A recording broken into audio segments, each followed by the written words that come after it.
মুআজ ইবনে জাবাল রাদিয়াল্লাহু তাআলা আনহু হাদিসটা বর্ণনা করেন। বিশ্ব নবী সাল্লাল্লাহু আলাইহি সাল্লামকে এ কথা বলতে শুনেছেন। আল্লাহর নবী সাল্লাল্লাহু আলাইহি সাল্লাম সমস্ত সাহাবীদেরকে বললেন, ওমর সাহাবীরা, আমি কি তোমাদেরকে ইসলামের ভিতরে সর্বোত্তম গুরুত্বপূর্ণ বিষয় সম্পর্কে আমি তোমাদেরকে অবহিত করব কিনা? মুআজ ইবনে জাবাল বলতেছেন, ইয়া রাসূলুল্লাহ, ইয়া হাবিবাল্লাহ, অবশ্যই আপনি আমাদেরকে গুরুত্ব বিষয় সম্পর্কে অবশ্যই আপনি আমাদেরকে অবহিত করবেন। সেই বিষয় সম্পর্কগুলো আপনি আমাদেরকে বর্ণনা করুন।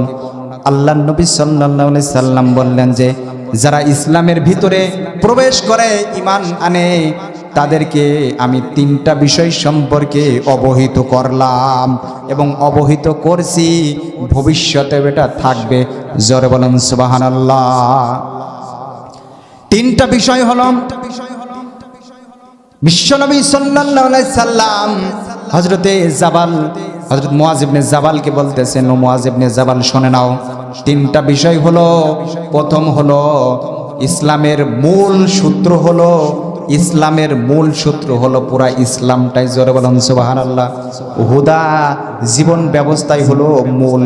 আমাদের যখন গণ্ডির ভিতরে প্রবেশ করব, ইসলামটা ওটাই হলো ইসলাম এবং মূল হুদা জীবন ব্যবস্থা বলেই আমাদেরকে স্বীকৃতি দিতে হবে।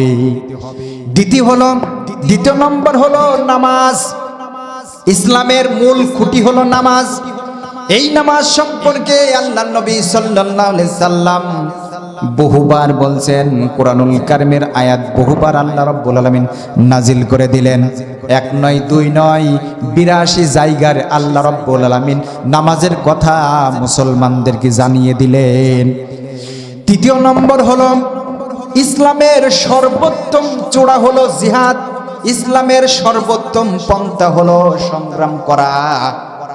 এই তিনটা বিষয় আল্লাহর নবী সাল্লাল্লাহু আলাইহি সাল্লাম সকল ঈমানদার ব্যক্তিদেরকে জানিয়ে দিলেন।